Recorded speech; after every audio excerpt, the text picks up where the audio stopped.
그 신약 성경에 보면 4개의 복음서가 있습니다. 마태, 마가, 누가, 요한. 4개 복음서가 있죠. 마태가 쓴 복음서, 마가가 쓴 복음서, 누가가 쓴 복음서, 요한이 쓴 복음서, 4개 복음서가 있어요. 근데 이 복음서는 예수님이 누구인가를 가르치는 데 목적이 있습니다. 그래서 예수님이 어떤 분인지를 가르치기 위해서 예수님이 하셨던 설교나 예수님이 하셨던 일들을 모아서 기록한 것이 복음서입니다. 그런데 성경에 굳이 왜 4개의 복음서가 있을까? 그죠? 하나만 있어도 될 것 같은데 4개 복음서가 있어요. 근데 이 복음서를 기록한 분들이 내가 이걸 기록하면 성경에 기록될 거야, 그런 생각을 가지고 기록한 게 아니고 어떻게든지 예수님이 누구인지를 알리고 싶은 마음에 그 기록한 거거든요. 그래서 그것이 기록했는데 마태도 그런 마음을 가지고 기록했고, 마가도 그런 마음으로, 누가도 그런 마음, 요한도 그런 마음을 가지고 기록하다 보니까 그것을 모았을 때 이제 4개의 복음서가 성경에 들어오게 됩니다. 그런데 우리가 글을 쓸 때에 글의 내용이 있어요. 내가 쓰고자 하는 내용이 있잖아요. 그러니까 예수님에 대해서 이야기를 하는 것이 내용이겠죠. 그러면 그 다음에 중요한 거 뭐냐면 그 글을 읽는 사람이 누구냐가 중요합니다. 그냥 일기는 나 혼자 보기 위해서 쓰는 거니까, 그냥 나를 위해서 쓰는 거니까 그렇지만 다른 사람, 이 글을 읽는 독자, 대상을 생각하고 글을 쓰거든요. 아이들을 위해서 글을 쓴다면 어떻게 됩니까? 쉽게 써야죠. 그죠? 쉽게 써야죠. 어른들을 위해서 쓴다면 조금 어렵게 써도 괜찮아요. 그리고 그 사람이 어느 나라에 사느냐, 어떤 환경에 있느냐에 따라서 글을 쓰는 내용이나 표현이 조금씩 다를 겁니다. 마태복음은 유대인을 위해서 썼어요. 유대인들, 즉 다시 말하면 아브라함의 후손인 그 유대인들, 구약의 율법을 읽고 구약 성경을 가지고 있는 사람들에게 예수님이 누구인지, 예수님께서 메시아라고 하는 것, 너희들이 이제까지 오랫동안 기다렸던 그 메시아가 예수님이야 하는 여기에 초점을 맞춰서 기록한 것이 마태복음입니다. 마가복음은 이방인들을 위해서, 또 누가복음은 로마 사람을 위해서 기록했어요. 그들에게 예수님을 전하기 위해서.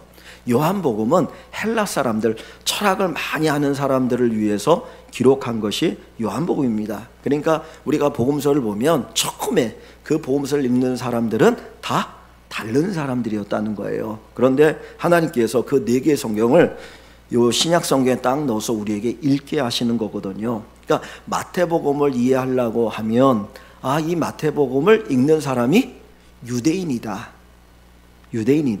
하는 것을 먼저 생각해야 합니다. 그래서 여러분들이 마태복음을 읽다 보면 구약 성경을 많이 인용해요.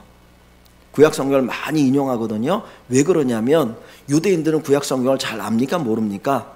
잘 알고 있어요. 어렸을 때부터 구약 성경을 많이 배웠어요. 율법서를 토라라고 하는데 토라를 달달달 외울 정도로 열심히 배웠으니까 이 예수님에 대한 이야기를 하면서 구약 성경을 인용하면서, 야, 너희가 모세오경에서 창세기에서 이걸 읽지 않았느냐?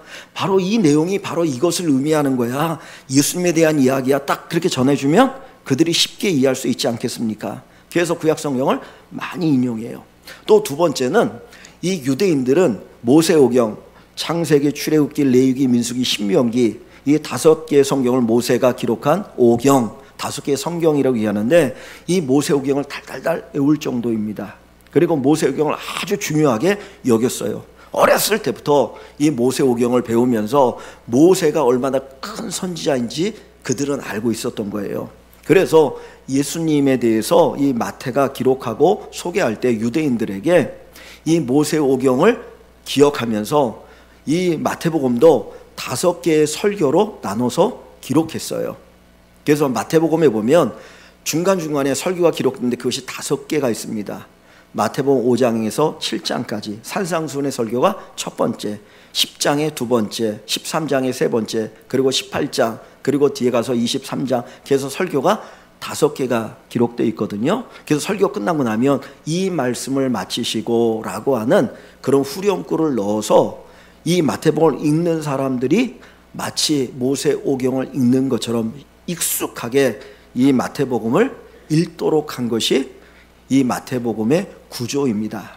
그런데 마태복음을 보면 5장부터 7장까지를 산상수훈이라고 그랬죠. 산 위에서 예수님이 하신 설교, 산상수훈입니다.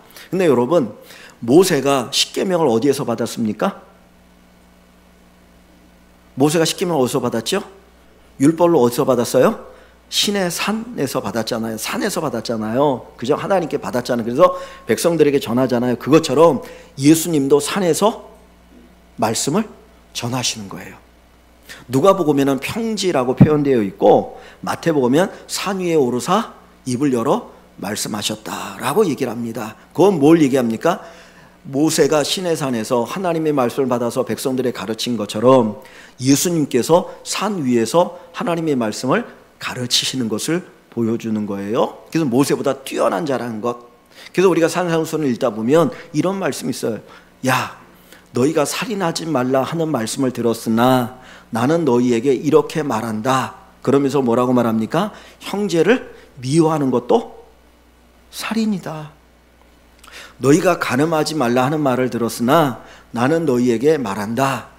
여자를 보고 음욕을 품는 자마다 이미 간음하였느니라고 이야기하잖아요. 살인하지 말라, 간음하지 말라 어디서 나오는 말씀이에요? 십계명에서 나오는 말씀이죠. 맞습니까? 아닙니까? 십계명에 나오잖아요. 근데 예수님께서 이 십계명의 말씀을 새롭게 네 중심 마음에서 어떤 마음을 가지고 있느냐가 행동보다 중요하다는 것을 말씀하시면서 예수님이 말씀한 뭐냐면 나는 모세보다 뛰어난 분이다.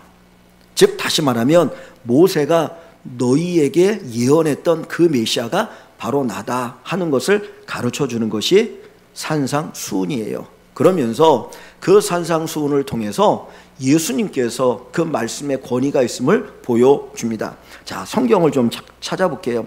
자, 어디를 보시냐면 7장 28절 한번 볼까요? 우리가 8장 1절을 읽었는데 그 앞에 있는 7장 28절 29절 한번 같이 읽어볼게요.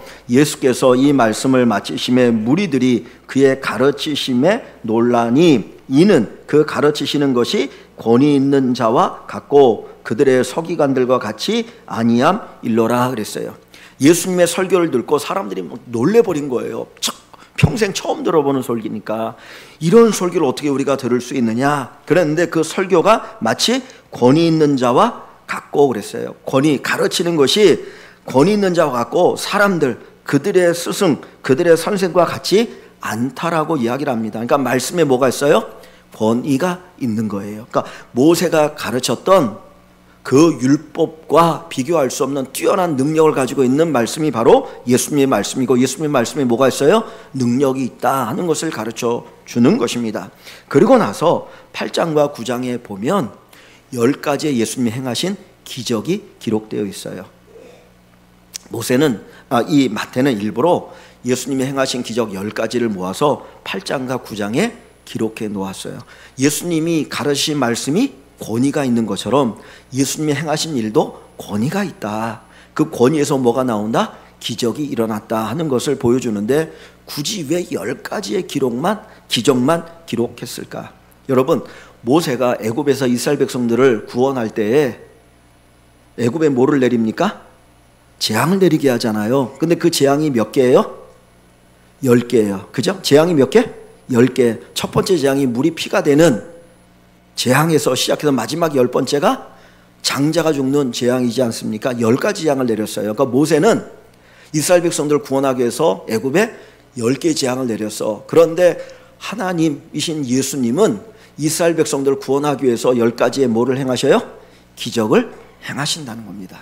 그래서 예수님을 통해서 이 땅에 하나님의 나라가 이루어지고 이 땅에 기적이 이루어지고 이 땅에 복이 이루어지는 거예요. 그래서 주님은 뭐 하시는 분이냐? 우리에게 복을 주시는 분입니다. 많은 사람들이 질병으로 귀신으로 고통당할 때 주님이 이 땅에 오셔서 이 기적을 행하시고 귀신을 쫓아내심으로 말미암아 사람들의 삶을 회복시키시는 놀라운 일을 하시는 분이다. 진짜 예수님만이 우리의 구원자다 하는 것을 가르쳐주고 있는 것이 바로 이 마태복음의 구조적인 내용이에요. 그런데 여러분, 오늘 본문을 보시면 놀라운 사건이 기록되어 있습니다.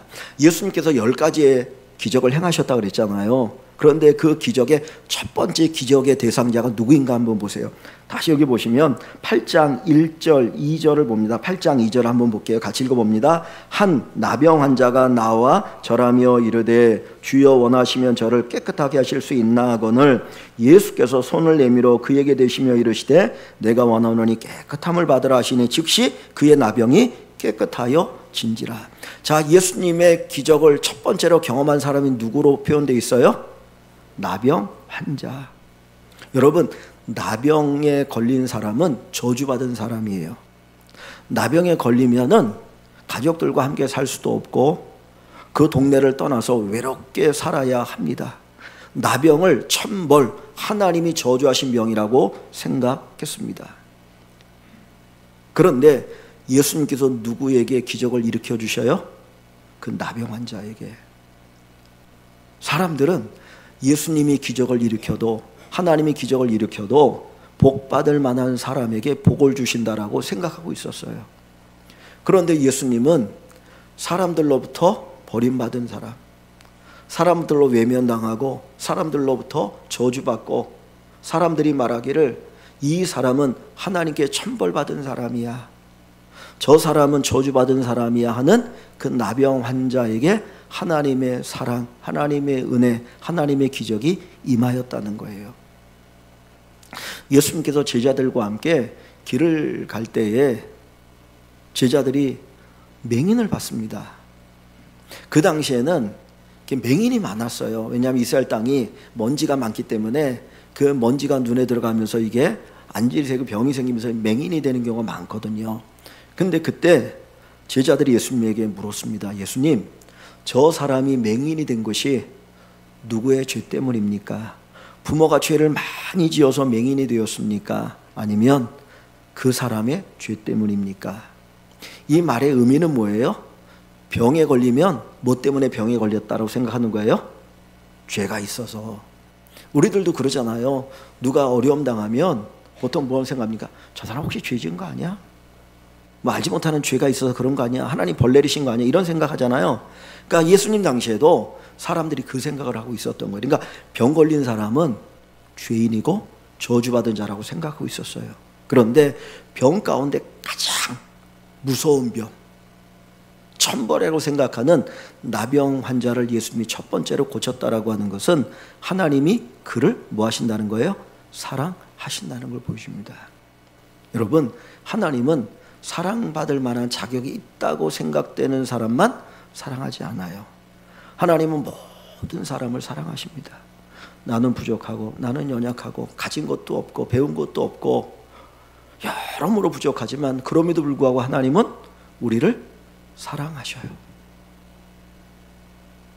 그것이 이 나병 환자를 통해서 우리에게 보여주시는 첫 번째 사랑의 모습입니다. 두 번째, 예수님께서 기적을 일으키신 대상이 무엇인가요? 여기 5절 말씀에 보면 예수께서 가버나움이라는 동네에 들어가시니 한 백부장이 나와 간구하여 이르되 주여 내 하인이 중풍병으로 집에 누워 몹시 괴로워하나이다. 자기의 종이 중풍병으로 괴로워할 때 그 종을 고쳐달라고 했더니 주님이 고쳐시는 기적이 나옵니다. 여기 두 번째 예수님의 사랑을 입은, 예수님의 능력을 입은 사람은 누구예요? 바로 백부장이에요. 이 백부장이라고 하는 이 표현은 뭐냐면 군대의 지휘를 이야기합니다. 100명의 부하를 거느린 사람을 백부장이라고 이야기를 해요. 근데 이 백부장, 이 부대는 어느 부대냐면 이스라엘의 부대가 아니라 로마의 부대예요. 이스라엘이 로마의 침략을 당해서 식민 지배를 받고 있다 보니까 치안 통치를 한다고 로마가 군대를 파견해가지고 그 군인들이 이 가버나움과 이스라엘 땅에 쭉 있는 겁니다. 그러니까 이 백부장은 유대인이 아닌 누구예요? 로마인이거든요. 그리고 자기들을 앞지 않은 사람입니다. 그러니까 백부장을 볼 때마다, 이 로마 사람들을 볼 때마다 이스라엘 사람들의 마음속에는 뭐가 있습니까? 분노의 마음이 있죠. 저놈들 때려잡아 죽여야 되는데 그런 마음을 갖고 있단 말이에요. 그런데 예수님께서는 누구를 두 번째로 치유하시고 기적을 일으켰느냐? 그 백부장의 종을 치료하셨어요. 즉 다시 말하면 유대인이 아닌 이방인을 치료하셨다라는 겁니다. 유대인들은 이방인을 볼 때 이런 생각을 가지고 있었어요. 우리는 하나님의 특별한 은혜를 받아서 선택받은 백성들이지만 저 이방인들은 선택받지 않은 개와 같은 존재로 취급합니다. 유대인 남자들이 기도할 때 하나님 앞에 감사하는 거 있다고 그래요. 어떤 기도를 드리면 감사하냐면, 하나님, 제가 노예로 태어나지 않은 것을 감사합니다. 충분히 가능하죠, 그죠? 옛날에 노예가 엄청나게 많았잖아요. 그러니까 노예로 태어나지 않은 것을 감사합니다. 두 번째로 감사하는 뭐냐면, 하나님, 제가 여자로 태어나지 않은 것을 감사합니다. 지금부터 2000년 이전이니까, 그죠? 예수님 당시에도 사람의 숫자를 셀 때 여자를 넣었어요? 안 넣었어요? 안 넣었어요. 여자를 되게 이렇게 무시했어요. 그 당시 사회가. 그러니까 여자로 태어나지 않는 것이 감사거리예요. 세 번째 감사거리 뭐냐면, 하나님, 제가 이방인으로 태어나지 않은 것을 감사합니다. 내가 노예가 아니고 여자가 아니어도 이방인으로 태어나지 않는 것이 감사하다. 즉 그 얘기는 뭡니까? 이방인을 뭐 하는 거예요? 무시하는 거예요. 비록 지금 우리가 로마의 지배를 받고 있을지라도 로마 사람들에 대한 무시가 거기에 담겨 있습니다. 오직 우리만이 선민이다. 그러니까 그런 의식을 가지고 있는데 예수님께서 그 이방인인 백부장의 간청을 들으시고 그를 위해서 기적을 일으키셨다고 하는 것은 놀라운 사건이에요. 아니, 예수님이 저런 사람을 위해서도 기적을 일으키셔. 하나님은 나병 환자를 사랑하시고 하나님은 이방인도 사랑하셔요. 오늘 이 말씀을 통해서 우리에게 가르쳐 주시는 하나님의 사랑이 뭡니까? 하나님은 누구든지 다 사랑하신다는 거예요. 하나님은 나만 사랑하는 게 아니고 우리 모두를 사랑하십니다. 그 사랑을 우리는 받았어요. 그 사랑을 기억하고 나눌 수 있어야 할 줄 믿습니다. 며칠 전에 한 후배가 찾아왔습니다. 35년 만에, 제가 대학교를 졸업하고 35년 만에 만난 후배였어요. 동창 모임을 나갔는데 누가 저를 알아보는 거예요. 저는 그 얼굴을 알아볼 수가 없어요. 모르겠더라고요. 그런데 제 이름을 대면서 형, 저 모르겠네요. 그 앞에서 모른다는 얘기 못하고 뭐 이렇게 하는데 뭐 제가 대학교 1학년 때 들어왔을 때 형이 뭐 좀 막 하면서 너무너무 보고 싶었는데 만나면 반갑다고, 그러면서 한번 보겠다고 그래서 알았다 그러면 찾아와라 그랬더니 지난 이제 수요일 날인가 왔더라고요. 그래서 쭉 온다 그래서 그래 와. 그러면 이제 전철을 타서 기름역에서 내렸다 그래서 그러면 와서 건너서 오면 한 2분이면 충분히 올 거니까 오라고. 그러고 기다리고 있었는데 5분이 지나도 안 오는 거예요. 길을 모르나? 그래서 나가볼까 그러다가 에이 뭐 못 찾겠어, 아니면 전화하겠지. 근데 조금 있으니까 들어오더라고요. 그래서 왜 늦게 왔냐 그랬더니 그 후배가 목사는 아니에요. 신학을 공부했는데 사업을 하던 친구인데 뭐 광고 쪽에 사업을 했다고 그러더라고요. 근데 하는 말이 교회 앞에서 한 3분 정도 기도하고 들어왔대요. 그 친구가 뭐라고 말하냐면, 자기가 어디를 가면 이렇게 거래처에 갈 때도 마찬가지로 우리 집사님들 가운데 사업하시는 분 있으면 가면 그냥 들어가는 게 아니고 그 앞에 서서 먼저 그곳을 위해서 축복하고 그 다음에 한 3분 정도 기도하고 들어간다 그러더라고요.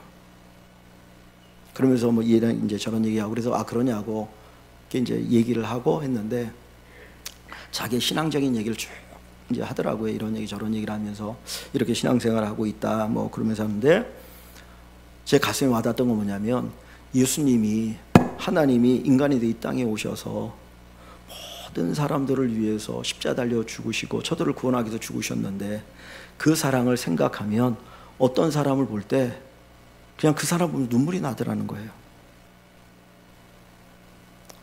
예수님이 저 사람을 위해서 죽으셨는데 저 사람이 꼭 구원받아야 되는데, 그러면서 그 안타까운 마음과 그 주님의 마음을 품고 눈물이 흐르는 부분들을 얘기하는데 막 눈물이 여기 이렇게 글썽글썽 맺혀 있어가지고, 그래서 야, 집사인데 야, 목사보다 낫다 그 생각이 들면서 참 도전이 되었어요.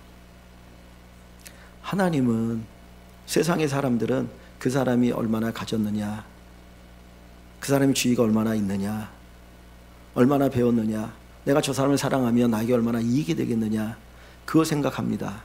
근데 예수님은 아니었어요. 철저하게 소외된 사람들, 철저하게 외면받는 사람들, 그들을 사랑하셨고 그들을 위해서 십자가에 달려 죽으셨습니다. 오늘 주님께서 저와 여러분을 사랑하십니다. 이렇게 뵈면 다 여러분들이 아름답고 멋있고 그런 분들인데, 내가 그렇든 그렇지 않든 상관없이 하나님은 여러분을 사랑하셔요.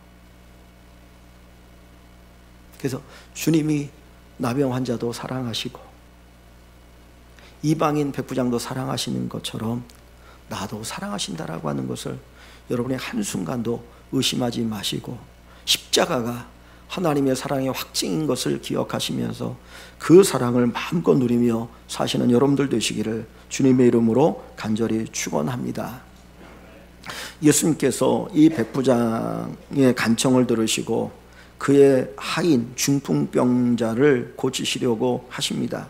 7절에 보시면 이르시되 내가 가서 고쳐주리라. 내가 가서 고쳐주겠다라고 얘기하시죠. 이 당시에 유대인은 이방인의 집에 들어간 적이 없어요. 들어가면 욕을 먹어요. 우리 갈라디아에 보면 이런 얘기가 있어요. 베드로, 예수님의 수제자인 베드로가 어디에 갔다가 이방인들과 함께 식사를 했어요. 유대인이 아닌 사람들과.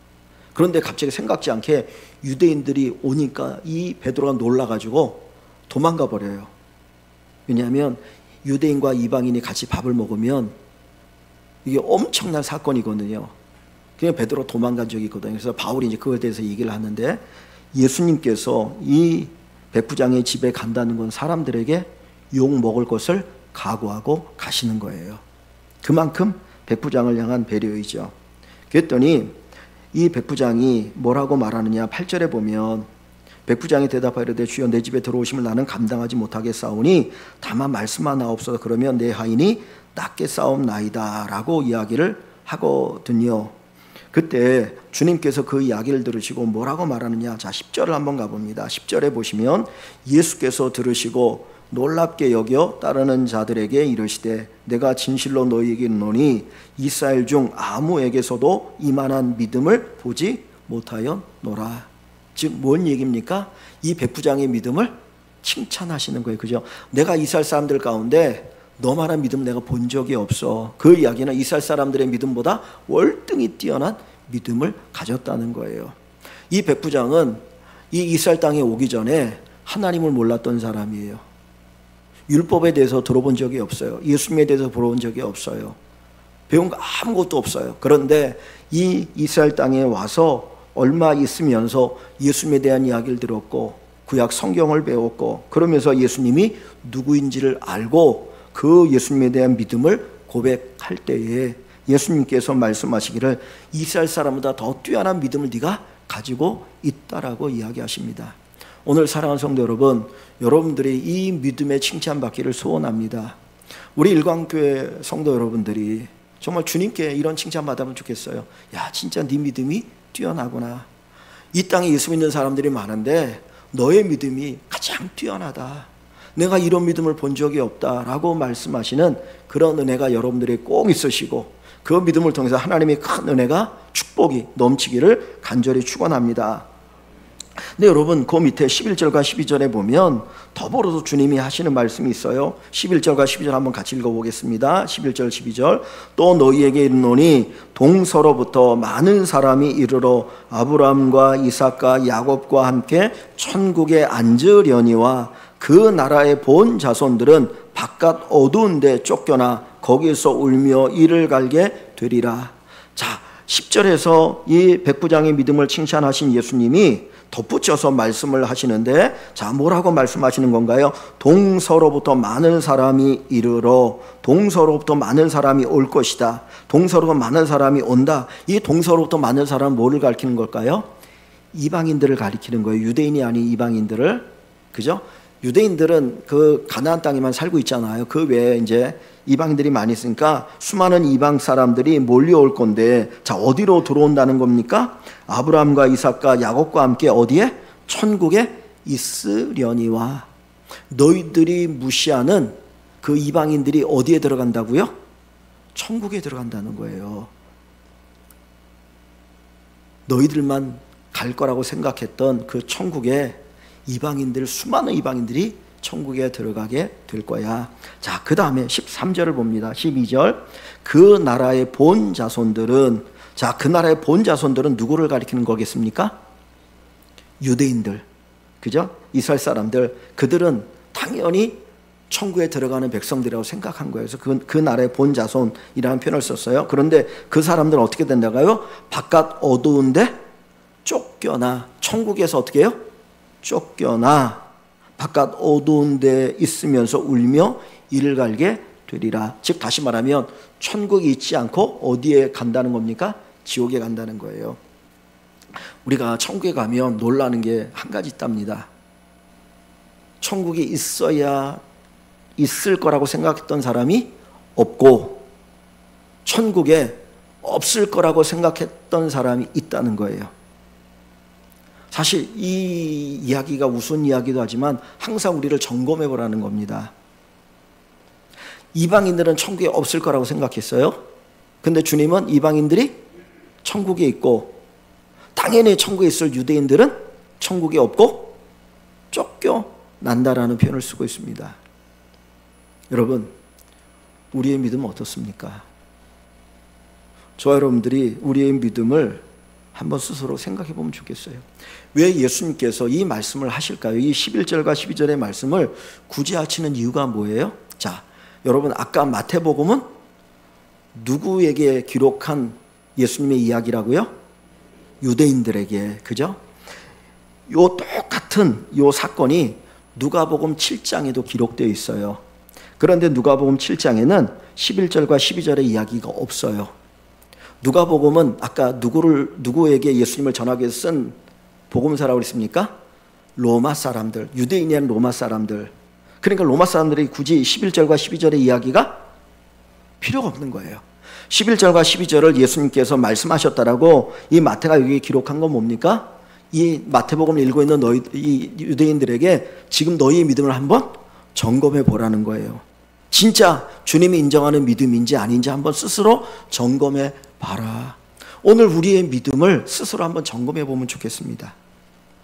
사람들이 내 믿음을 가지고 막 대단하다, 그게 중요한 게 아니에요. 정말 중요한 거는 예수님이 내 믿음을 어떻게 평가하느냐는 거예요. 그죠? 주님께서 우리의 믿음에 대해서 어떻게 평가하느냐.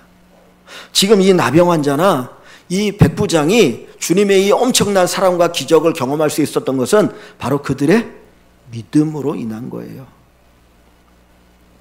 바리새인과 세리가 성전에서 기도를 합니다. 바리새인은 율법을 지키기 위해서 철저하게 애썼던 사람들이에요. 그래서 일주일에 2번씩 금식합니다. 그리고 그들은 작은 거 하나도 11조 떼먹지 않으려고 엄청나게 열심히 11조 생활을 하고요. 철저해요. 부정한 것을 멀리하고 그랬거든요.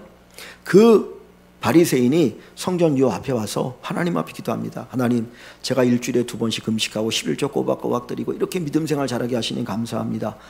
손을 들면서 하나님 앞에 감사의 고백을 합니다. 근데 그때 또 한 사람이 기도하고 있었어요. 누구냐면 세리였어요. 세리는 모든 사람들이 죄인이라고 취급하는 사람이에요. 죄인의 대명사가 세리와 창녀예요. 세리는 로마를 위해서 세금을 걷는데 돈을 더 걷어. 왜? 자기도 먹고 살아야 되니까. 백성들의 고혈을 짜서 먹고 사는 사람이 세리였거든요. 그 세리가 성전에 와서 기도하는데 저 뒷자리에 앉아서 하나님, 저는 죄인입니다. 내가 이렇게 죄를 지었습니다.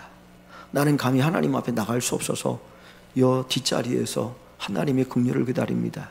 주님, 나의 죄를 용서하소서. 그리고 기도를 합니다. 두 사람의 기도를 드릴 때 예수님이 뭐라고 평가하냐면 하나님 앞에 누가 의롭다라고 인정받았느냐, 이 바리새인이 아니고 저 세리라고 이야기해요. 여러분, 주님이 나를 보실 때 내 믿음이 어떤 믿음이냐가 중요합니다. 여러분의 중심을 주님은 어떻게 보고 계실까요? 주님께서는 이 백부장을 사랑하십니다. 그러면서 유대인을 사랑하셔서 유대인들에게도 말씀하시는 거예요. 너희 믿음 한번 돌아봐. 그래서 한 사람의 낙오자도 없기를 바란다. 우리가 믿음 생활할 때 한 사람도 여기 나고자가 없기를 원합니다. 우리가 언젠가 저 영원한 천국에 갔을 때 거기에서 다 만나고 한 사람도 못 만나는 사람이 없기를 주님의 이름으로 간절히 축원합니다. 주님께서 기뻐하셨던, 이들에게 사랑을 베푸셨던 믿음이 무엇입니까? 여러분 여기 다시 한번 2절 봅니다. 8장 2절에 보면 나병 환자는 그 기적을 경험할 때 이런 믿음으로 고백하죠. 한 나병 환자가 나와서 절하며 주여 원하시면 나를 깨끗하게 하실 수 있나이다. 주님 원하시면 나를 깨끗하게 하실 수 있나이다. 여기 나병 환자가 예수님께 나왔다, 나와라고 하는 단어가 세 글자 짜리가 있는데 이거는 그냥 지나갈 수 있는 단어가 아니에요. 이 당시에 나병 환자는 사람들 곁에 갈 수가 없었어요.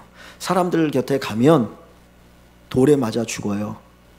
그런데 지금 예수님 주변에는 누가 있습니까? 8장 1절에 보면 수많은 무리가 따르고 있잖아요. 그런데 이 나병 환자는 자기의 병을 고치기 위해서 죽음을 무릅쓰고 예수님께 나오는 거예요. 죽으면 죽으리라 각오하고 주님이 나를 고치시기를 원하여서 주님 앞에 나오는 겁니다. 그러니까 이 믿음이 대단한 믿음 아닙니까? 그죠? 죽음을 가고 나온다는 것은 예수님은 나를 고칠 수 있다라고 하는 그 믿음이에요. 주님이 나를 고치지 못하면 그냥 나는 죽어버릴래. 어떤 그런 의미가 여기에 담겨 있어요. 주님에게 그 능력이 있기 때문에 주님이 원하시기만 하면 나를 깨끗하게 하실 수 있다라고 고백합니다. 또 이 백부장은 뭐라고 이야기합니까? 예수님이 내가 네 집에 가서 고쳐줄게 라고 얘기했더니 8절 한번 봅니다. 8절에 보면 이 백부장이 뭐라고 얘기해요? 백부장이 대답하여 이르되 주여 내 집에 들어오심을 나는 감당하지 못하겠사오니 다만 말씀으로만 하옵소서. 그러면 내 하인이 낫게 싸움나이다. 뭐를 통해서 자기의 하인을 고칠 수 있다고요? 말씀을 통해서만. 예수님이 우리 집에 오지 않으셔도 그 하인의 몸에 손을 얹지 않아도 말씀 한마디면 내 하인이 나을 수 있다라고 하는 그 믿음을 가진 거예요. 말씀의 능력인 거죠. 주님이 명령하시면 다 된다라고 하는 말씀의 능력입니다. 여러분 오늘 예수님이 우리 눈에 안 보이셔요. 그죠? 예수님은 2000년 전에 이 땅에 오셨다가 승천하셨어요. 그리고 성령을 보내주셨는데 그 주님이 우리에게 보이지 않아도 우리에게 뭐만 있으면 됩니까? 이 말씀이 있으면 돼요. 이 말씀이 생명의 말씀에, 그죠? 진리의 말씀 아닙니까? 이 말씀이 능력이 있어서 이 말씀을 읽는 사람이, 듣는 사람이 변화되는 역사가 일어나는 거예요. 백부장 그것을 믿었습니다. 그래서 말씀 한마디면 됩니다라고 이야기를 합니다. 그런데 백부장이 또는 나병 환자가 이 믿음을 가질 수 있었던 것이 이유가 뭐냐? 잠깐만 살펴보고 마치겠습니다. 8절 한번 다시 읽어볼게요. 8절에 한번 다시 읽어봅니다. 백부장이 대답하여 이르되 주여 내 집에 들어오심을 나는 감당하지 못하게 싸우니. 자, 예수님께서 백부장의 집에 가서 고쳐주겠다는 거예요. 저 같으면 빨리 오셔서 고쳐주십시오라고 얘기할 텐데 백부장 갑자기 뭐라고 말합니까? 내 집에 오시는 걸 내가 감당할 수 없습니다. 집이 누추한가요? 우린 그런 거 있잖아요. 집이 청소가 안 돼 있으면 누가 온다 그러면 오시지 말라고 그냥 밖에서 만나자고. 지금 백부장이 이렇게 얘기하는 이유가 뭘까요? 백부장은 권세가 있는 사람이기 때문에 가버나움에서 최상류층에 살던 사람이에요. 그러니까 그 집이 다른 사람의 집보다는 훨씬 화려한 집입니다. 그런데 그 예수님을 내 집에 모시지 못하겠다는 건 뭡니까? 그 예수님이 그만큼 뛰어나고 절대적인 분이라는 것을 고백하는 거예요. 그러니까 이 말씀 속에는 예수님은 절대자입니다. 절대자이신 주님이 내 집에 오는 걸 내가 감당할 수 없습니다. 그냥 말씀만 해주셔도 됩니다라고 하는 고백이 여기에 담겨 있어요. 오늘 주님께서 바로 이 믿음이 우리에게 있길 원합니다. 저와 여러분들이 예수를 믿을 때 예수님은 하나님이신 것을 믿으시길 바랍니다. 절대자인 걸 믿으시기 바랍니다. 전능자인 것을 믿으시기 바랍니다. 그래야 우리가 기도할 수 있어요. 우리가 그분 앞에 구할 수 있어요. 이 백부장은 유대 땅에 태어나지 않았어요. 율법을 배우지 않았어요. 다른 사람들처럼 이런 하지 않았지만 이 가나안 땅에 와서 있는 동안 그는 배웠어요. 자기가 군대에 있다 보니까 자기가 자기 부하에게 명령하면 부하가 명령을 지킵니까? 안 지킵니까? 지키잖아요. 하나님, 전능하신 하나님, 온 세상을 창조하신 하나님이 자기가 창조한 피조물을 향해서 명령하면 그 피조물이 들을까요? 안 들어요? 듣는다는 걸 믿었어요. 그러니까 이렇게 고백할 수 있었던 겁니다. 여러분, 하나님의 사랑은 낮은 곳을 향하여 흘러갑니다. 물이 높은 곳에서 낮은 곳을 향해 흘러가는 것처럼 하나님의 사랑도 낮은 곳을 향해 흘러갑니다. 나병 환자, 이방인, 그 당시에 정말 낮고 낮은 사람이거든요. 그러나 단순히 그의 신분이 낮은 것이 아니라 그 마음이 낮았다는 거예요. 즉 겸손했다는 거예요. 오늘 우리들도 마찬가지로 주님의 사랑을 누리며 살길 원합니다. 우리가 낮은 자가 되어지면, 하나님 앞에 겸손한 자가 되어지면 하나님의 큰 은혜가 우리에게 임하게 될 줄 믿습니다. 그래서 하나님은 겸손한 자에게 은혜를 주시느니라. 겸손한 자에게 은혜를 주시니라.